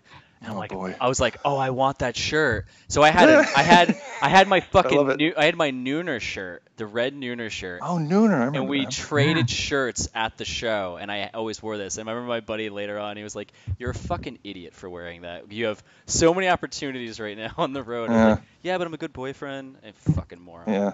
But yeah, whatever. Morals, fuck them. But yeah, what you're saying, there was a big shift in 2003, 2004, right? It seemed like Yeah, it was about style and hair and labels and. Yeah. and people could record themselves, right? It seems like before then people were going to studios and what year did GarageBand come out? When did people start no, using that's not you got to a go lot later? later, but I know what you're saying. Pro It does. Tools. Sure, it's the internet. It's a lot of other things. It's how the music changes. But I mean, I don't know. Even there was a change enough of like there's those phases of the hall shows. Then like towards the end, like we were playing more like maybe like Melody Bar and Yeah, there's more of some a other DIY kind of spirit, right? And you went to these shows with $5 or $6 with a can of food. Yeah. I don't think you see that anymore. No. yeah. I think it became. I always explain to people that so a couple of years I traveled around and I did a little time in Austin and Portland and in LA, and Cool. I remember living in LA. LA was kind of going back to it. It's like going back with a girl you broke up with years ago. Like it sounds like a good idea, and then you get together and you realize why you fucking left. And Yeah. that's what. Yeah. And LA, I felt that people go to LA to see like what can it give me, and they go to places like Portland, Oregon, and they say, what can I give to this? And I think Right. that the scene almost had that transition where in the beginning we were all like, what can we give? What can we give to this thing? to make it Exactly. grow? And then in 2003, 2004, it all of a sudden it turned where What can different it do people- for me? Exactly. It Yeah, became that's true. really I remember in the beginning when I would exchange demo tapes or 7-inches with people, I really felt like they were listening to it. Yeah. And at the end of the day, it was just so they could have our contact information and try to get on a show we were playing or something. They would say, "Oh, you guys are playing at this show next Saturday. We heard. Can we get on it?" Or and that it was really just Sours it. Yeah. people just trying to get on shows and to be the headliner or the whatever. And, Well, they had a Yeah, plan. and we Mike, weren't the even other listening thing to you're the mentioning. music. Oh, sorry. Yeah. Yeah, Mike, the other thing you're mentioning about you going to LA or something, and I came straight to Brooklyn, Williamsburg, and everything, and I'm kind of used to. Again, it's like I wasn't used to like, okay, punk shows to me didn't necessarily mean lots of drunks drinking, a little bit. And I went to see some friend's band, and I'm like throwing stuff, like I'm hitting the chord on the guitar for him, like laughing, and then I'm looking around, I'm like, oh, this isn't the participatory thing. Like punk, you have that sort of, there's the stage, but you own the stage too. This isn't like it just comes at you. It's like I don't know. And I felt a little weird. I was like, wait, these people are all drinking, hanging around. They're just standing there. Like, how do you go to show and not like throw your whole body into it? I can't be a spectator. I have to be involved. Like I have to jump Right. up and sing on the mic during that, bigwig song or whatever, OS 101, whatever the fuck it was. Yeah. So that was really frustrating for me. I was just like, oh, I still feel like I'm part of like a punk sensibility, but it's weird being older in some of these, in some places, I guess. I don't know. No, I know it's off topic, but No, I totally see that, man. I think, I'm just glad, and I definitely have a lot more questions, but I'm just glad that some people, it's like a really good party that everyone talks about the next year, and you never went to it, and it'll never be the same party, and they'll try to throw it again the next year, but it sucks because you're trying to recreate something that was just natural, and you're always like, God damn it, I wish I went to that fucking party. Like, I'm glad that we all actually got to go metaphorically to that party because absolutely. Because that I've said it so many times, like I'm sure it could be reproduced, whatever, said a million times, but there's something about that. It's also like the people who talk about Woodstock, they're like, man, that you can never recreate that, but things are recreated in a different way in different times, and we got to be in this whatever that was that that lasted a short amount of time. It was definitely, I think, a special time and place, right? I know that sounds a little silly, but absolutely. it was definitely it was so much more than the music. I think there was a real community there, and after the show, people would hang out, and that really meant almost everyone that was at the show was still hanging out outside after the show because they had nowhere else to go. No one was texting them and saying, meet me at this bar, meet me at this diner, because no one knew how to get in touch with people, right? People would just go to the show, hang out. Or hop in my car, we're going there. Exactly, right? But you're pretty guaranteed to see all the people after the show, at least for half an hour, 45 minutes, milling around outside, and that was kind of cool, That was actually that was actually one of my questions. What was one of your favorite diners to go to after a show? Oh shit. We went to the Broadway Diner in Summit a lot, the New Prov Diner, Morristown, which I loved because it was 24/7. That's still there. Yeah. I remember going to a good diner somewhere in South Jersey when we remember we were we were supposed to play Asbury Park and we didn't play. Yeah. Was that by what was that club on Route 9 that closed? Birch Hill. Was that the diner by Birch Hill? Oh. No, I was thinking of a time there was a place where we were supposed to play a punk show at Asbury Park and we were all excited and drove all the way down there and the sound guy didn't show up so we couldn't play. Someone threw a bottle against the venue and we all drove away and we went to some diner and it was we had a great night because it was a bunch of people in the bands who couldn't play hanging out. But wait, was that the show with Taxi Cab? I don't even know because the show didn't happen. but maybe you guys were there. I swear it sounds really familiar where we showed up at Asbury at Stone Pony and it was canceled. But I mean, listen, some of those flyers that pop up on the NGPP archive, I'll look at. I'm like, I think that show didn't happen because there's so many times where I see a show and be like, oh, we're playing with Bigwig and Plan A Project, and then it didn't happen. You're like, oh, well, I guess in 30 years I'll look at this flyer and brag and say I still played the show. Yeah. Wait, I remember to nobody, brag to nobody. I remember hearing a story. I think it was about Plan A. Was there the drummer? His name was Alien. Was that Plan A? I don't remember. I know Dan. I really know the guys in the band. Bassist, I saw them right? a couple times, but no, with Latex Generation might have been with Alien. Fuck! It's whatever the drummer. This is so random. Aren't you supposed to have some guy in the back that looks this stuff up for you, on radio shows? Hey man, I remember fact checker or researcher or something. I need Joe Polito to be standing behind me the whole time, and being like, "No, dude, it's this," and I'm like, "Okay, Joe." Yeah. No, there was a show. Fuck, what? Oh God, and Sean from Landmark, he knows this, but he was there. I guess they had this drummer, and he was just this super quirky dude, and they're playing the show. There were 3-piece, and he lost his drumstick, but it flew 10 feet to the right. So he stopped in the middle of the set, got up and walked over to the stick, picked it up, and went back to his drum set and sat down to start playing. And the lead singer, I think he went up and kicked his drum set and was like, "Fuck this shit! I'm so fucking over it." And he walked out. Oh, I love to see something like that. Oh man, I think just here in Plan A, I thought that was them that triggered that story. It's totally random. We don't have any stories like that, just somebody breaking a string and having to wait. That's about it. Yeah. Oh god, that was the fucking worst. Or Pat losing a drumstick, right? Yeah. And you're yell at them. We'd always yell at each other, dude, what the fuck? You're making us look bad. Okay, I want to talk about a couple songs. We're about an hour, but I know. I was gonna say ooh, I feel bad, man. I thought this.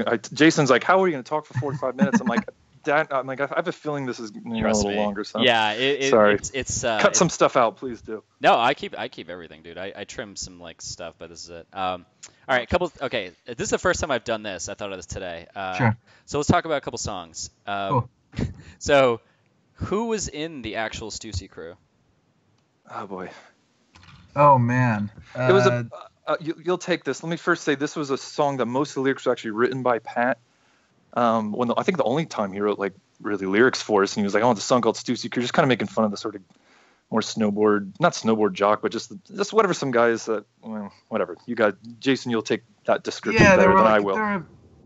It was kind of a loose group of people in high school, and they were really just like Brett said, snowboarder kind of guys, and we're saying, why are these snowboarders in New Jersey? Or I don't know. It was kind of like a West Coast snowboard kind of thing. It was just ironically, some of those people would end up coming up to our shows and stuff and be like, oh, what happened? The 311 kids are here now. Okay, whatever.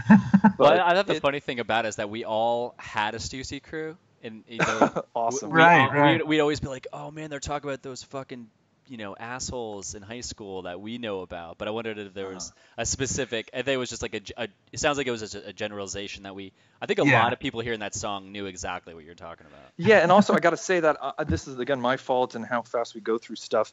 He had probably 2 or 3 verses that were written out, and then when it came to singing, I just yelled like. Even when we went to the studio, I think I only remembered like 3 or 4 lines, just repeated them and sang. So I'm sure there would have been a whole like more words for that, but so whatever. You don't want to be as cool as them. Oh man, yeah, that was good. But it's funny, like you get like this is the whole pretentious thing too. I'm like, oh man, we got to play that song on our set again. And then you look back and you're like, well, dude, that was fun. What was wrong with me? Yeah, everyone loved that I didn't song. want to do that. Yeah. Oh man, we always ended with that was the sing along. Yeah, we ended with like Stussy Crew or Stu in Jersey usually because those are like the big, everybody jumps around crowd pleasers. And no one's gonna mosh the tugboat. Yeah. Down, don't pick. Yeah. I think people did. I think people actually did. Dance I around hope it. so. Yeah, but I was gonna say, yeah, I think even in the North Jersey pop punk page, I think anytime someone references Joystick, someone always throws in some like they're talking about the Stussy Crew, or like it's always this random joke they throw in. I think they also comment to kind of harass us as friends. Like Dave Flores would be the king of that. They'd be like, "Oh, Stussy Crew," like just like say it anytime, any point. They'll hashtag it now. It's like a thing. Who's yelling in the lie? Oh, that's me. Yeah, it's Jason. So I forgot about that, and I said he can't sing. I remember that was one of my favorite songs because of that part. Because I liked really aggressive music, even though I wrote really pussy songs. Like I love that part of the song. I remember, and today when I was re-listening to some of the songs, I remember that came on. I was like, oh my god, I loved that part. I totally had forgotten about it. And I was like, who the fuck is that? At the last minute too. I think that. No, you were always singing that, but not in the studio. But the first few times we played that, I don't think I sang that, right? No, you were like a little more like you weren't shy. You were just kind of like, I don't know if I need to be yelling. We're just like, no, man, just yell, do it, because felt it out. Yeah. I didn't really have that quality to my voice. I remember even like a couple times you'd be like, oh, sing it more like little punk, like sharp, and it's like, yeah, it just didn't happen with me. Yeah. So, who is she in the song "She Wants Me"? She Wants Me. I'm trying to remember, and I don't remember if that was written. That probably was about my high school girlfriend. Yeah, it was just like it may have been, right? Yeah, I'm sure it was just like, all right, I like this girl, and yeah, just simple. Like, I think that was one of the better, even though it was like 3 chords, written songs as far as getting things like that I ever did, as far as because that was mostly me. Yeah, I don't know. It's a nice fun one. Yeah, okay. Good crowd pleaser. All right, last one about the songs. Do you think that dances still suck? Oh my god. Oh, we definitely disagree on this. I would probably say yes. I'm a dancer. I would probably say I like them. I'm a silly guy. I like to. Yeah. I know. I go out, find me some David Bowie or something silly to dance to on a minute. Oh, that's cool. That wasn't even like barely a song. I think. Well, you know what it was? We were at like the end. We tried this. We had this kind of melodic hardcore, the hardest song we ever wrote called "Clone," which we just couldn't get done in the studio. We just couldn't get it. We kept fucking it up. And I remember Steve Evans was like, "You've got 46 seconds left on the dat." And so we just played like chords, and he yelled "Dances Suck," and that was a song. We're like, we got 10. We might as well like fill the space with something. Right. I always think that those are some of the gems that stand out. Right. Yeah. Yeah, it's kind of like the raw, stripped down emotion, like what you guys really want to say, right? Yeah, like what's really the best part down of inside? "Fuck Me for Who I Am" is Jason yelling, "I'm not going to wear a white hat for you. I'm not going to join the Stussy Crew." Like we're just referencing a song that was just played. It's great. That's great. It's very meta, actually, as the kids Lazy. say. What Okay, so a couple more questions, and we will. I'll let you guys go back to your city. I feel life. so bad for taking up your time. Oh no, dude, I love this. Trust me. My whole week. I get to the office on obviously they go to this co-working space I work at, and I set up and I'm like, oh man, I get to interview this. I get to edit this interview this week. So I start on Monday morning typically if I'm not busy. And I'll spend probably a good part of the day editing that week's interview, and I'll try to find the clip to put out. But Right. I look forward to Monday. I look forward to when I put the video out of who's gonna like be that week, and then Friday morning I'm like so excited to just launch it because it's so much fun they like hearing people like ask questions or like they're like they really love it, and so it's like that plus like interviewing people. It's I don't know. I dig it. No, you're doing the Lord's work. Doing the Lord's work. What was the best show you guys ever played? I don't know. That's a tough one.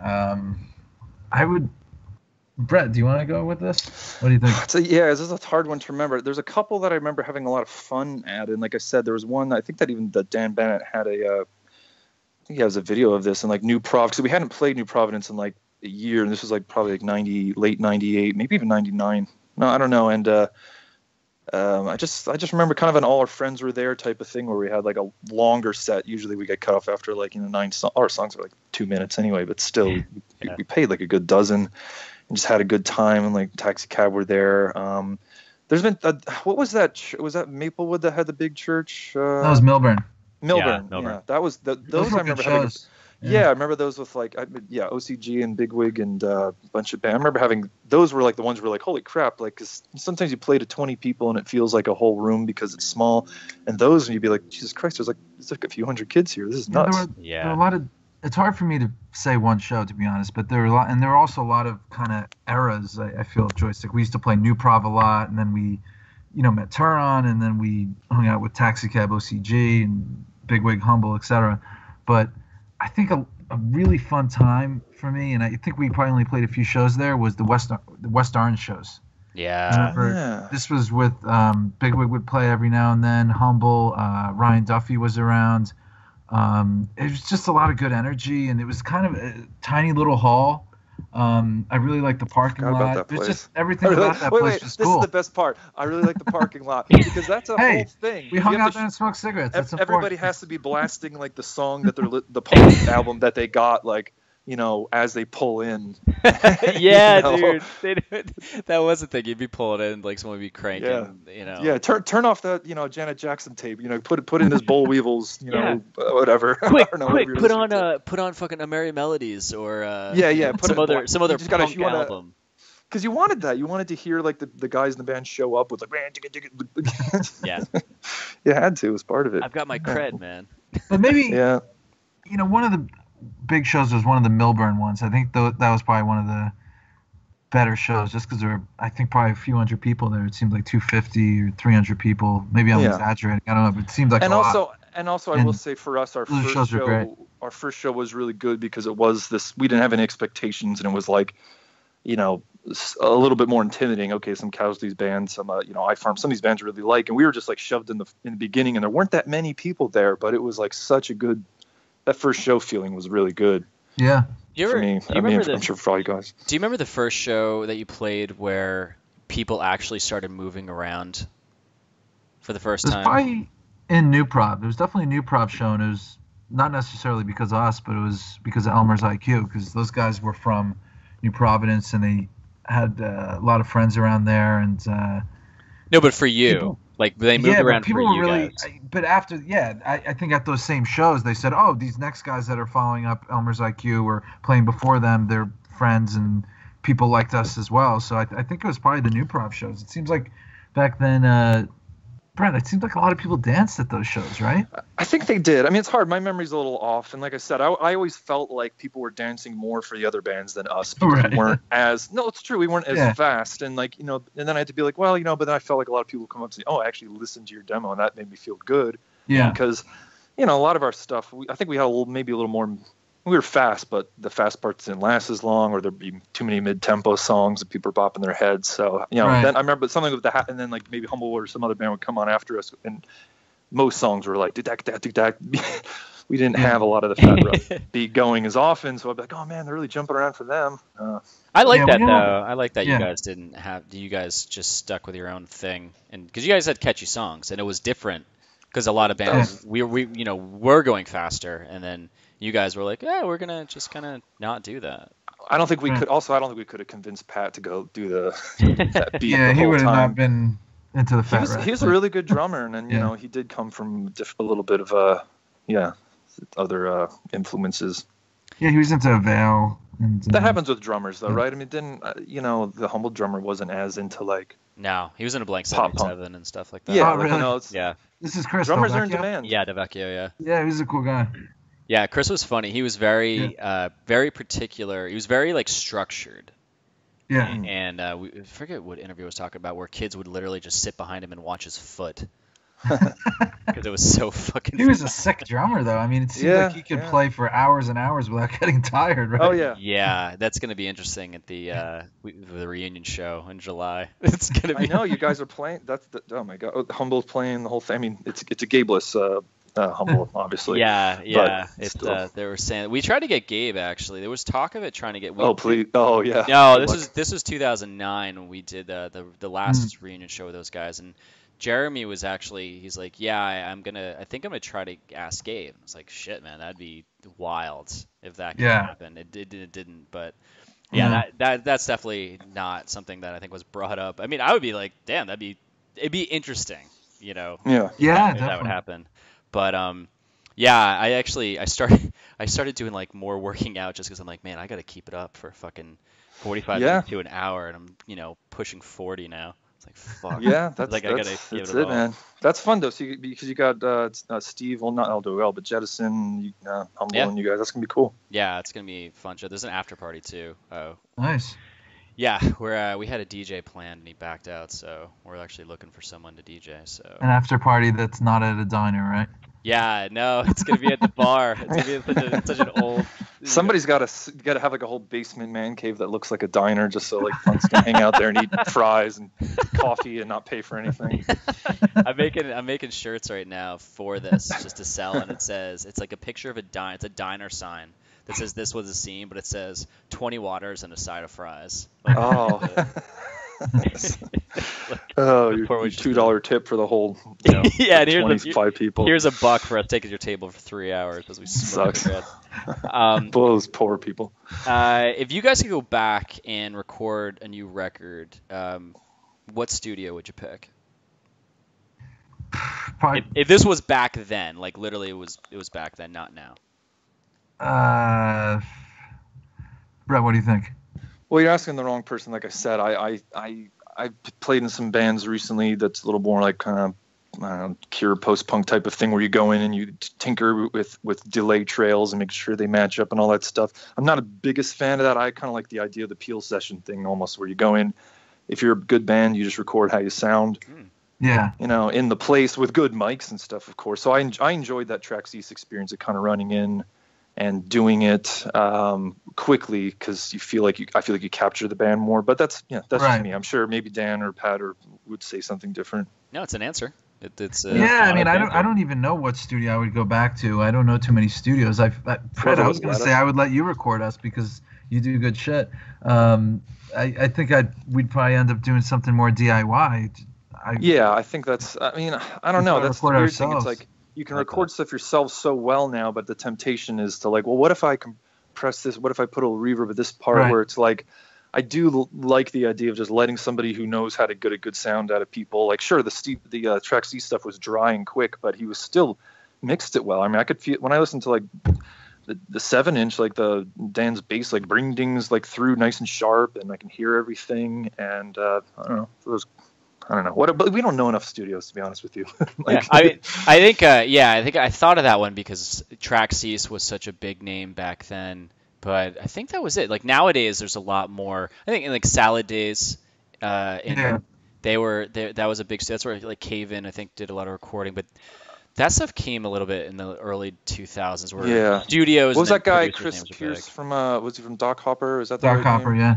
Yeah, he did a bunch of recordings and demos from some people I know. But I mean, I think he was some in New Jersey, some in like. I don't know. Yeah, it wasn't that big of an. Every time I was in the studio, I always felt under the gun a bit. I felt that. It was costing a lot of money, and I was rushing through things. And that's why when we recorded lately, this is going back 2-3 years, Brett, or 2 years ago, we recorded songs just on GarageBand, and it was so much more chill. We just hang out at Brett's place, record for 30 minutes, an hour, walk away, come back, and we didn't really have to worry about. Cash, or we didn't have to worry about if the person we were working with was really into our sound or knew our sound or whatever. Yeah, and also though, this is like one of hanging out with Jason and we have play some music for fun. It's not like, back in the day, it's like if you wrote a song and it was 3 chords, the bass is going to play something pretty close to that, or, it might be a whole nother part, but it wasn't like you're trying to figure out a guitar part or a drum part that often, we were just like a punk band. So it's like, it'd be different when you're like recording something that has, like an effect or a whole, like it takes some intricate stuff. So, it's pretty easy for us to be like a punk band and run through it. And, even vocals, like, all right, if I gotta sing a song 10 times in a row, that's fine. It's probably going to get better as I go anyway. Do you think that you guys, if you had to write a Joystick song today, with the 4 of you got together today, do you think you could write a Joystick song together? Totally. Yeah, absolutely. Absolutely. See how quick those answers were? Yeah. I like it. Give us 10 minutes. Give us 30 seconds. It would have to be 10. It would have to be 10 minutes, and then you'd kind of like fall back into the same thing. And Jay's like, I actually already wrote a part while we were doing the interview. Exactly. So, yeah, but this goes back to the songwriting thing. Like, there's stuff that I was like on the CD where I'd be sitting trying. Oh, this is gonna be this cool. But okay, blah blah blah. It's like rock and roll. Really, the best songs are always written very impulsively and quickly. The ones that come together pretty quick. Sometimes you get a labored over one that works, but usually the good ones are fast. Yeah, like I think a lot of the hits were like an afterthought, or someone threw it together. They started dicking around. Like I think I started saying, like, "It Smells Like Teen Spirit." I think that was recorded. That was written very quickly. Yeah, he was just trying to emulate a Pixies sort of quiet, loud thing, and then and went with it. He just threw it together, and that became one of the biggest songs of all time. I think there is. I think there are songs that can be thought of and dwelled on for a while, and maybe after. Sure, but if you're Pink Floyd, but yeah, I think all you need is the hook, and for me, I was always a fan of melody, and then if the lyrics were great, it just made it better, and the lyrics were shitty, it took away from it for me. But I know friends like. I have friends who would just listen to lyrics and they don't really care about the melody. I'm like, man, that they have to go hand in hand. It's like fucking music, man. Like something can be said, but then it's just fucking poetry and just speak it. But if you sing it and there's this hook that once you hear it the first time, you're like, man, I got to hear that again. And you find yourself listening to that song over and over a couple times a day for like months. Right. That was always, and I think those songs, I don't know how fast they're written, but I think some of them are just someone gets a melody in their head and they just throw it down and that's it, and they don't have to spend 5 hours putting all the or you just have like the one lyric, like whatever, just Jason's yelling "see you in Jersey." You don't really, everything that happens around that is going to be fine, as long as that part happens. Even like "Nowhere Fast," which was kind of like a song that I had more to do with. The chorus is definitely more of an afterthought. It's like, oh, I like this whole verse part. I guess now I got to fill in the chorus. I always hate those short parts of songwriting where you're like, what do we do here? I don't think anyone ever writes the verse and the chorus at the same time. The one has to happen first, and then the other one is, shit, I got to keep this going. Yeah. Or I have to that's why we didn't have a lot of other verses. It'd be like, first verse, second verse, same as the first, was not a motto. It just happened that way.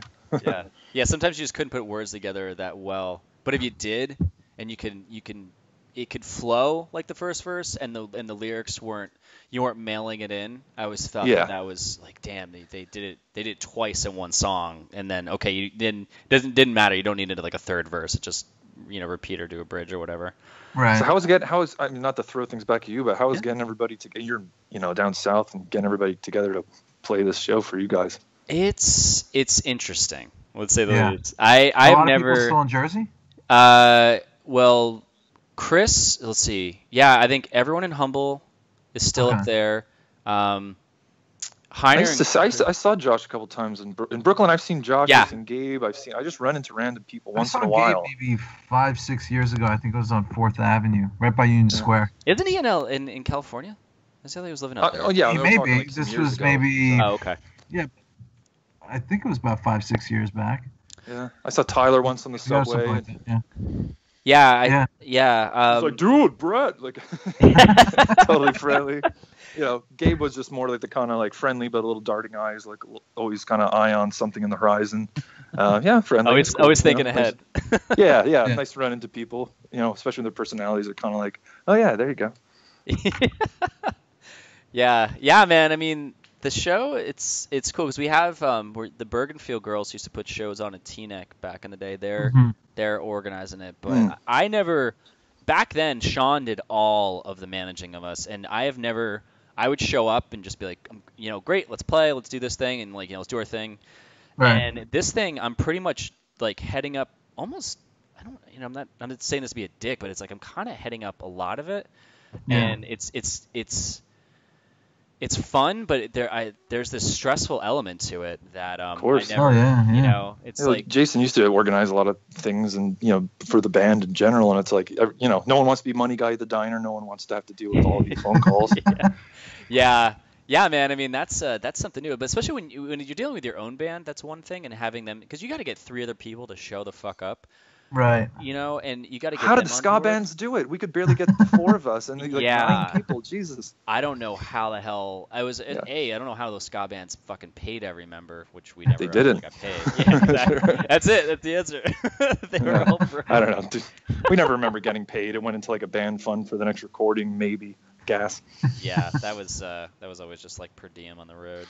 Right. Actually, if you guys ever did go on tour, where would you have wanted to go? Where would you have wanted to play? I think West Coast, right? Yeah, just Cali and back. I mean, we always heard good things about Canada, because we did play a lot of the neighboring states. We played in New York State. We played in PA, Connecticut. We may have played in Mass, right? I'm not sure. Yeah, I think we did. Maryland, I think we may have played in Delaware. So all the neighboring states we played shows in, for the most part. But just there was never a tour. I'm not sure. We talked about it. It'd always be like, all right, well, maybe next summer or something. But yeah, it just would never materialize. We did know some people. I remember back then there was was Book Your Own Fucking Life, right? Yeah. I remember Book Your Own Fucking Life was around, and we said, oh yeah, we got to do this, and we would say, oh, okay, we could do this show in Easton. And I think at one point we may have even had something booked. You did. I remember actually. I think I had 4 or 5 days booked. And it fell through for whatever reason. I said, "Oh shit, forget it. That's the last time I try that." No, that was probably the only time. Not to mention we didn't have a van, so how the hell we're gonna get there anyway? That was a little bit of a rift time, maybe, because I remember like Pat couldn't do a lot of the shows, and I was kind of like, then there was this talk like, well, we got to be able to do some of this stuff, and I'd think like, well, we're not going to replace anybody in the band because this is our band and we're all friends and stuff. It's like, there's no like the record label telling us to do stuff. So I'm like, all right, if Pat's grounded and we can't do it. Yeah, for us, we weren't really big on, like Brett said, we didn't want to replace anyone, or we just wanted it to be us 4. And if it wasn't us 4, then we just didn't want to play. I feel like you guys had the most amicable fucking band that existed. We weren't around long enough, I guess, because we were 96 to 99 pretty much. I mean, and 3 years. We went through it, and it was like there was never enough time to do anything. There was never enough time to get upset. There's never enough time to argue about. It's like, well, we got to play a show. Brett's only here for 2 hours, and then to learn this new song. We're in the studio. We don't have time to like. So you just I don't know. I'm impressed. We were friends before. I think that's true. Part of it. Yeah. We really knew each other and busted our balls for Jason, Dan especially, and then Pat really just worked in the mix nicely as a personality. So there you go. Yeah, but I mean, like me and Chris knew each other since we were 14, and when he left the band, I mean, I hated him. Like oh man, we were not fucking friends for a year, and then we got together. We're like, all right, we're fine. But I mean, we even in the band, there was one time when we were going to show, and I literally jumped from the driver. We were parked in my driveway.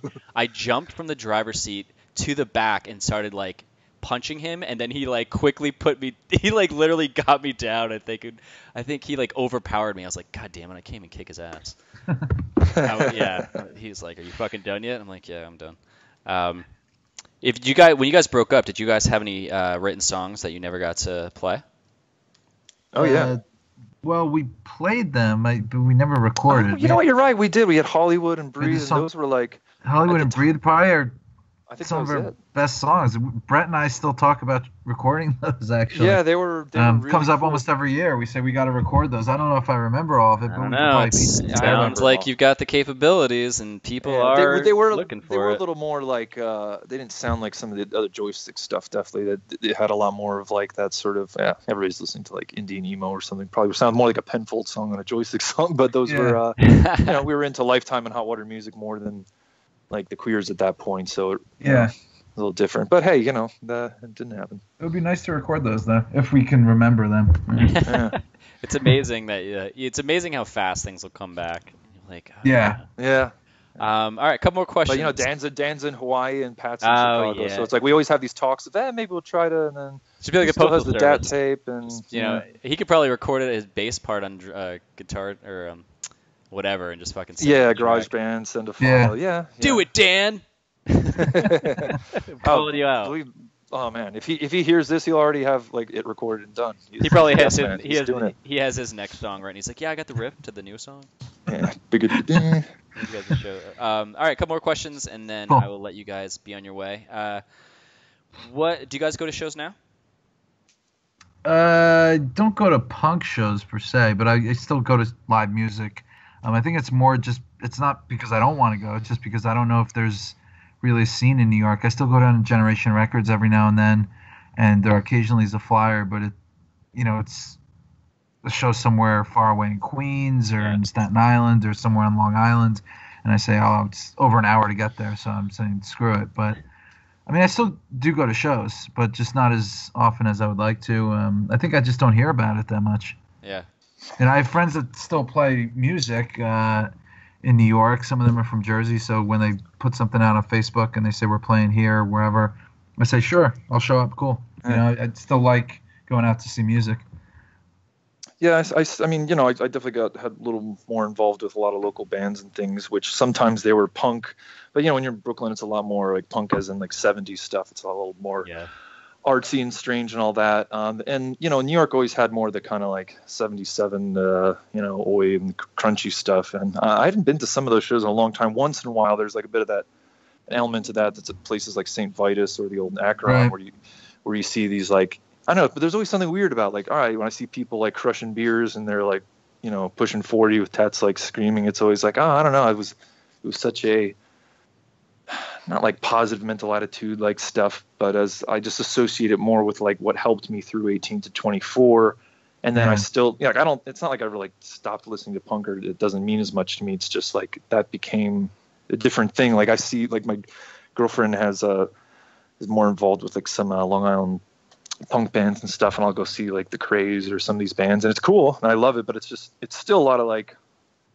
I don't know, like if I can't jump around and really be involved, I don't know what to do with myself if I'm just sitting in as a spectator. So it's hard to get back into that. Yeah, it's a different element when you're watching now. I kind of got into the thing where seeing shows now and just kind of sitting in the back and drinking a couple beers, and I got in this one band, Say Anything. They played down here a while ago, actually, and the Take It Back Sunday played. There's a lot of shows in clubs down here that I definitely go to, but the crowd was into it. I don't even know where they are. Yeah, they came about in like the early 2000s, and they're kind of at the end of their, they're still putting records out, but they're like, no, they're just not good. They had their first 2 or 3 records were great, and then all of a sudden just went, it's a total shit show. But they play the old stuff, and I was in there. I'm like, man, I might just jump in. I might just jump into this fucking crowd right now because the kids were like going nuts. I'm feeling it. I saw a Dead Milkmen reunion show about like 5 years ago, and I went nuts the whole time. That was one of the best things I've ever seen. Oh my god, yeah, it was great. This bitchin' Camaro, all that stuff. That's awesome, man. So that was one of the last time I stage dived, probably. Wow. In years, or maybe like I used to see this band World Inferno French Society a lot. I was really into them. But that's amazing. Not much. I'm impressed by that. I think Dead Milkmen. I haven't stage dived in easily 15 years, but I would love to do that again. I did it one time. Right. I did it one time. I was at the Goldfinger Real Big Fish Blue Meanies Weston show at Birch Hill. It was the first and only time I did it because I got my Heiner. He was the guitar player for Landmar and then bassist. Yeah. He threw me. Yeah, up. I remember. Yeah, he threw me up, and I'm like, oh my god, I'm crying. And I guess I was just flailing, and I kicked some kid in the head.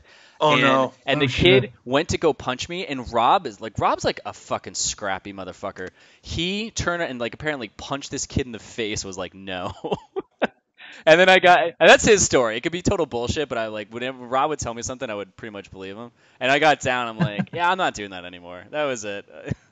I'm done. Actually, no, I think I did. We played a Lamar show one time, and I just did it for fun I gave my Right. bass to Derek from Shorty, and I did a lap around the Garfield Legion Hall, and then I jumped in the crowd as a joke while they were playing the song.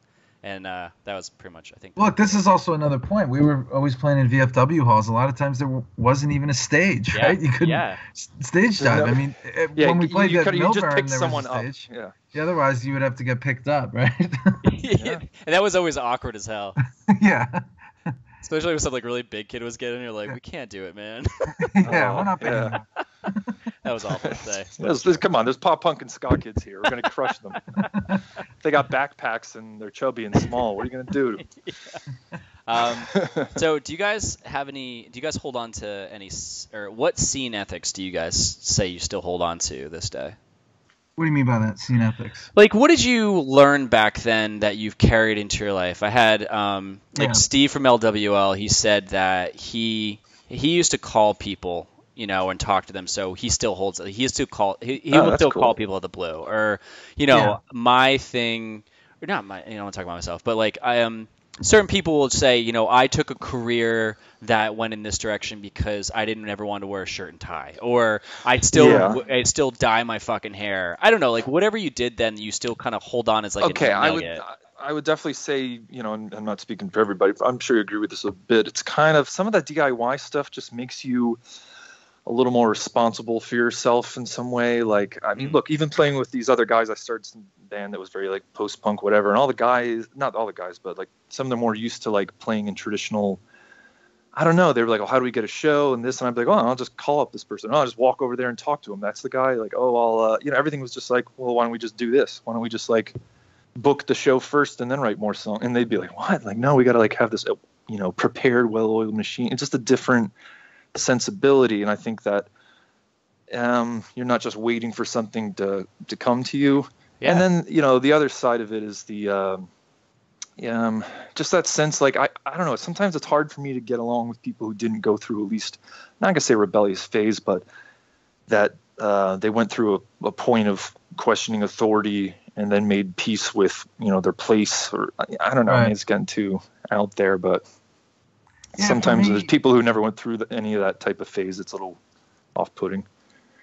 Yeah, for me, I go back to what I said an hour ago. It's really community. The importance of that. I really, when I was part of the scene, I really was more a member than even a musician. People would still ask me, "Oh, you play guitar? Are you a musician?" I say, "Not really. I don't really consider myself a musician. It's maybe just because I don't play that well. But I don't know.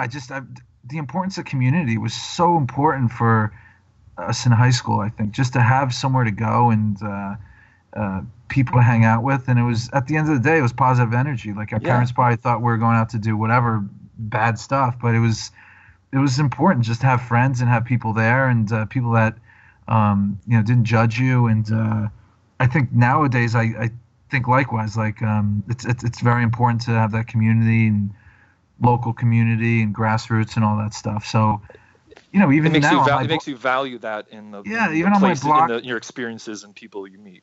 Yeah, even on my block in the city, I talk to almost everyone on the block. I see them, they recognize me, I recognize them. We chat about, whatever bullshit, why the fire truck's there, what they're doing to the garden or whatever. And it's a local community, and we have similar interests and, the same stuff at stake. So we talk and stick together, I think that's really well said, and I think that comes into the, it's like what you were saying before about that line between spectator and entertainer just didn't really exist a lot. It's like, sure, your friend's band's up there, but no one's like really a rock star or an ego. It's just like, if I feel like singing this part of the song, I'm jumping up there and doing it. And you're going to the shows and you're supporting people not just because you like their music, but because they're your friends, right? Yeah, it's nice, and you don't like look down at like your friend that showed up to. You're just as excited to see like your friend that just shows up to shows as you are at the guy that's the drummer in your friend's band. It's like exactly. He's not more important because he's in it. So right. Yeah, no, I love that. I think no, that's a great answer. It gave us something to do. Right? Yeah, that's that true. too. It got us out of our fucking towns, so we can go. Yeah. You're not sitting playing video games and sitting on iPads like other kids do. Yeah, and it gave us great. Catfishing predators, sexual predators online or whatever. Yeah, so just looking at my fucking Instagram account every. Yeah, exactly. Posing. I mean, can you imagine? I can't even imagine the vanity and the posing in front of things. Like, I think if I was a teenager. I think I'm glad that we didn't have phones back then when we were playing. Hell yeah. All you Right, fucking yeah. need the whole time, and you didn't get to experience it because you're just, oh, this is a picture that I have to put this video. It's like, well, what are you feeling afterwards? I don't know that video. It's there. It's like, well, yeah, did you feel it though? Are you detached? Yeah. I agree. That's my old man rant for the youth that won't listen to this. They're like, what's this podcast about? Last question. Yeah. Is there something that you guys want? I don't know if I'm going to keep this one, but this popped in a couple episodes ago, and I think I like it. Is there something that you guys wanted to talk about that we didn't mention? And if you can't think of anything, I'll just cut it short. No, there's some that can think of like little stories and things, but if they didn't come out, then there's no reason to shoehorn them in. Yeah, well, this didn't come out in the interview, but I was thinking about it today, and it's something that we don't even, or a lot of people don't think about now because it's maybe not necessary, but distros. I remember a lot of these guys that were really a huge part of the scene, like Indie Rock Jim. I think Ricky Supporta may have done a distro for a while, right? I don't know. True, yeah. The Forgotten Heroes, you're right, distro guys. They'd show up and you'd get bands from all over. I thought that was such an important part of the scene because, again, going back to where you didn't have all the cell phones and internet. Maybe you couldn't get a ride to Let It Rock or to Vintage Vinyl or whatever record store, going to Generation in the City, Bleecker Bob's. You had these distros, and I just thought that was such a cool thing in retrospect. Yeah. Just have these guys that say, oh, I went out to a show in Pennsylvania and I got 10 CDs of each band or whatever, and they're bringing them back into Jersey. Yeah, and fantastic. It was great, man. It was just like a kind of, not black market, it was just kind of DIY, off the grid record sales. It was great. Are you talking about the guys who would show up at the show with a whole bunch of different CDs? Exactly. Yeah. Well, we did that sometimes. We'd have merch for like some of our friends' bands. And the same thing. Like they'd be like, "Oh, you're going to play in Pennsylvania. Take a couple Joystick 7-inches with you." And like, I'm trying to think of the bands that we would have stuff for, but I know we did it a little bit. But I mean, really, it's the distro guys that would have the whole thing, because you would say like, "All right, I'm giving 10 CDs."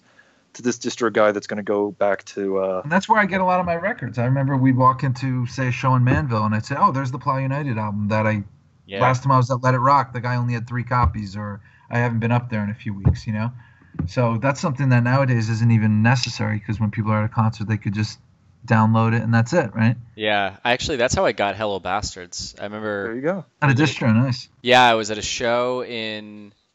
Denville. It was the Denville American Legion right before it got shut down because someone stole like the cannonball or something from the front. Yeah, some stupid story. But oh man, I think was it you? It was no, it wasn't. No, I'm sorry, it wasn't Denville. It was Butler. It was Butler on Route 23. I swear to God, that's it. But I was looking through it and the cover stood out to me, and then I was like Lifetime, and someone's like, oh, that's a great record, and I bought the CD and I played it. And I didn't like it. And I didn't like it until later on when I started kind of developing my music taste. But what's the song that starts off with the bass one? It's like do do do do do do do do do do, like that intro. It's this is Hello Bastards? Yeah, it's like Jim's Neutral Territory. Yeah, Jim's Neutral Territory. Yeah, track 2 or 3. Yeah, and then everything else you don't know what he's saying. Yeah, that stood out to me, and I'm like, man, why isn't the rest of the? I was like, hey, why are these songs 20 seconds long? Yeah, Right. it takes a while to get used to that, but It took that a while. record was unbelievable. That had a big influence on us. Yeah, and I mentioned this in another one, but Jersey's Best Dancers, I always thought that was. I liked it better because it was digestible. I think they were equally good, but just in different ways. But yeah, I remember and it holds up. I mean, I listen to it now, and it's still a great record, right? Real quick monkey story, because it's related. It's not even a story. I actually was in also Moorestown Mall with your Fat Moose record shop, and these older guys had just purchased. It just come out, Hello Bastards, and these guys were talking about it and playing it. And I'm like, I just sat in the comic store for like 10 or 15 minutes listening to it, going, what is this? Yeah. And I asked them, and they're like, Lifetime, man. I'm like, cool. And I went to Generation Records. They didn't have I saw a tape that said Lifetime, was all white, and it had like the guy, and it was from I guess it was the 7 Inches something. It was some earlier stuff where like when Ari was still when fat. he was trying to sing. Yeah, he's skinny now. Yeah, and and I remember taking it home, and it sounded too like melodic hard. I was just like, I'm not into this stuff anymore. I'm into more like punk. The early Lifetime stuff is hard for me to. I love that stuff. But anyway, I remember Monkey was like, dude, that's Lifetime. Like, here, man, give $5. Here you go. And then like it was like a month later, not even, I went and actually purchased Hell Bastards. I'm like, oh, that's the album I wanted to buy. And then I learned to appreciate it all. But yeah, so. Yeah, there you go, Monkey. It's good job, Monkey. He was in any story we've ever told. Monkey was in the background somewhere. Just know that he was there. He was if it was some like whatever his Obsessions in Randolph or some thing. He's just hey, Monkey's always kind of around. Maybe a little later to some of the Joystick stuff, but yeah. So to end this, I don't know. Any final thoughts? Any words of wisdom? Any something that you want to end this before I kick into that last little song that I always play at the end of these? See you in Jersey. Yeah. Perfect. See you in Jersey or New York if you want to come there. or wherever you are, just give us a call. There you go. Yeah. We messed that up pretty bad.